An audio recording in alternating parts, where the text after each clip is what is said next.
Equipa Unidos Zofla hala com a equipa Uzi Sanfraz ao score 3-0 e a abertura do jogo na Laran Cup tina ring rua no Racing Hat. Quinta-feira, Lourenço no Racing Ciel, fula setembro, tina ne e a campo futsal Matadouro Dili. Golo Uzi equipa Unidos Zofla ne, primeiro marca o jogador Vladimiro, o número camisola hat no Racing Rua, segundo o jogador Esvedo, o número camisola Sanolo, no golo Icos, Nian marca o jogador José, o número camisola Lima.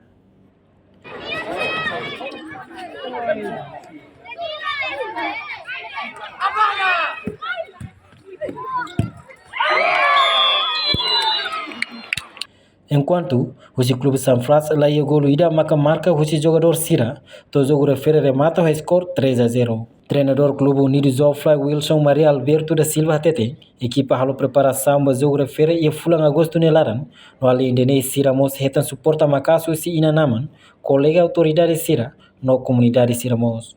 No equipa Unidos Zofla e a confiança makas, no hakara klori equipa ne to tama e final.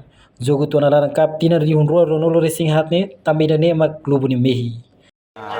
Ami husi Unidos Zofla. A minha preparação mais né durante husi fulang início. Mais toya evento da né e né a iniciativa husi am juventude Racing e suportamos husi nangama comunidade ou autoridade local Sira Nação Chefe do Sucro, CFLD Sira.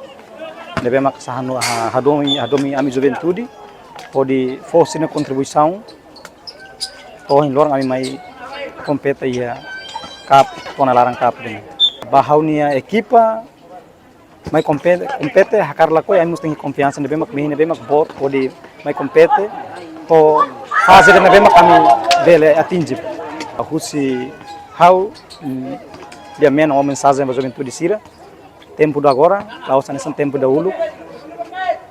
Mudar juventude, contribui para Itaniaan, contribui para a nação e halo buat dia que nebemak dele ou contribui para a nação e a futuro ini. Reportagem Nova Magno, Televisão Timor Post.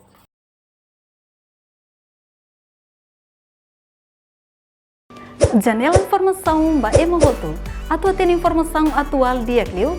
Kita haluha, hane yang botão subscribe, like, halo comentário no faixa tutang ba media sosial hotu.